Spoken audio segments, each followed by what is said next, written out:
Winter of 1921. Mr. Morris Farm, northwest of Brighton, England. A cat named Otho lived with his parents, Mr. and Mrs. Morris. Being a mischievous and curious cat, he saw a dark, deserted and scary hut on the other side of the farm behind the window. From a distance, it seemed that the hut had been haunted by elves for years. According to the whispers of Mr. and Mrs. Morris, no trace of any creature that had stepped into that horrible hut was found after that. All these reasons and evidence made Otho more curious. Otho's favorite daily activity was sitting at the window and looking out at that dark hut. He also remembered Mrs. Morris telling him while feeding him, "Otho, my darling, never leave the house to go to that black hut on the farm." There's nothing left for the last days of the week. Mr. and Mrs. Morris have decided to travel to London for the weekend to visit their families. Friday morning has arrived and they are preparing their clothes to put them in their suitcases. Mrs. Morris also plans to provide water and food for Arthur for a few days so that their beloved cat will have enough food during their absence. Arthur was also curled up next to the fireplace and was dozing and snoring. Seeing the suitcases of Mr. and Mrs. Morris, he realized that they would be leaving the farm for a few days. He thought to himself, if they leave the farm, then I can visit the dark huts out of their sight and discover the mystery of that mysterious place. It is now a few minutes past noon. In addition to the delicious smell of Mrs. Morris cooking, another smell is also felt.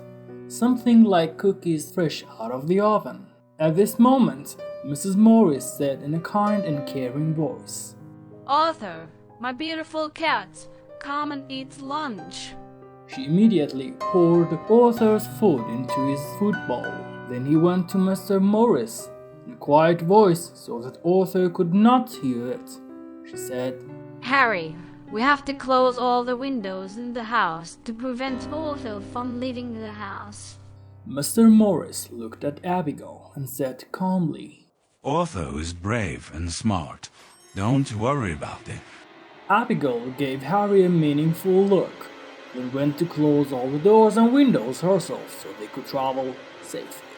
Arthur was still waiting for Mr. and Mrs. Morris to leave.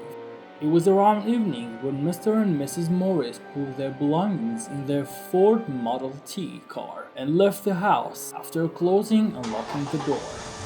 Arthur was also watching them from behind the window. It was as if he was saying goodbye to his parents. After they became a point in Arthur's vision, he stared back to the black hut. It was now completely dark, and Arthur, well rested for the afternoon, was full of energy. Now that Arthur was alone in the house, he started looking for a way to get out of the house. First, he checked the living room windows and saw that they were all closed. He went to the kitchen. He saw that all the windows were closed too. He said to himself, "There must be an open window in this big house so that I can get out of here." Therefore, he went to the second floor and the bedrooms to find an open window, but again faced with closed ones. At this moment, he sighed deeply and said, "I wish I could open and close doors and windows like people." Disappointed Arthur went into the living room to lie down by the fireplace. It wasn't a few moments after he was lying down, he remembered that he didn't break into the attic. With great hope, he ran to the second floor to go to the attic and enter there. He was panting. But when he saw the half-open window, he immediately ran towards the window and pushed the window with his paws to open the window further. Arthur now has an opening to the outside world. He put his head out of the window. A cold breeze was blowing. He jumped up and down on the roof while his pupils were dilated and his tail was raised in the shape of a question mark. Looking around, excitedly. Arthur is now at the highest point of the building. He looked at the sky. The moon was full and the scattered clouds were rising and falling in the sky. The light of the moon had illuminated the earth to some extent. Arthur began to look around for a way to get down from the roof, because the height of building is high and he might not be able to jump from the top to the bottom safely. An English oak tree can be seen on the eastern side of the building, which is a few feet away from the building. Arthur walked over to the tree and surveyed the situation. He went back a few feet, then he started running, and when he reached the edge of the roof, he jumped and landed on the tree trunk. He dug his nails into the trunk of the tree and slowly went down from the tree. Arthur moved slowly through the weeds and bushes towards the black hut. Every now and then the clouds blocked the moonlight and absolute darkness covered the whole farm. The sound of crickets and jackals could be heard. Arthur's excitement and curiosity had increased. It was getting closer and closer to the black hut. There were only a few steps left to the hut when Arthur's inner excitement slowly gave way to fear. Finally, Arthur arrived at the black hut. It looked like the hut had been burned down in a burning fire years ago. The door of the hut was broken and scratched. It seemed that a number of shapes were drawn on the side and underneath. From left to right, what Arthur saw was a semicircle to the right, an agricultural rake with 3 prongs to the right, a triangle whose sharpness is facing upwards, and a horizontal line drawn in the middle. At a distance from these 3 shapes, a square was drawn with a horizontal line in the middle. The set distance between these figures had many scratches, and it was as if one of these figures had been distorted. Under these shapes, a circle was drawn, and under that circle, a semicircle to the right, an agricultural rake, and an incomplete triangle whose sharpness was facing downwards were respectively drawn. At this moment, a strong wind blew and the door of the hut opened slightly inward.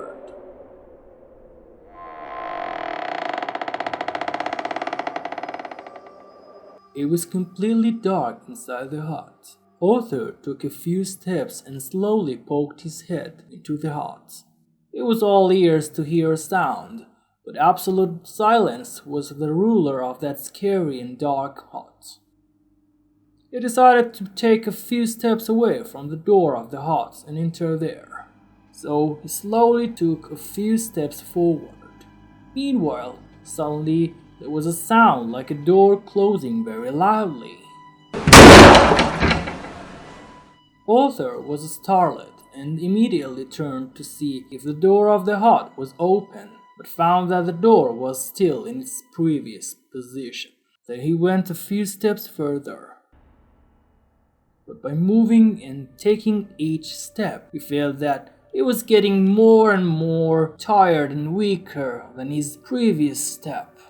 Arthur turned to go back to the front door of the hut and leave, but at that moment he felt something heavy on him that wanted to strangle and kill him with his hands.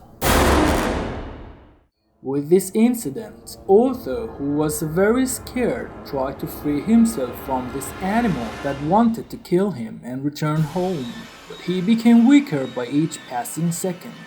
The truth was that nothing really weighed down on Arthur, and there were no hands trying to choke him. However, Arthur's effort to free himself from this hidden and mysterious creature were fruitless, and it was in these moments that he became motionless and gave the light of his eyes to the darkness. Will he survive?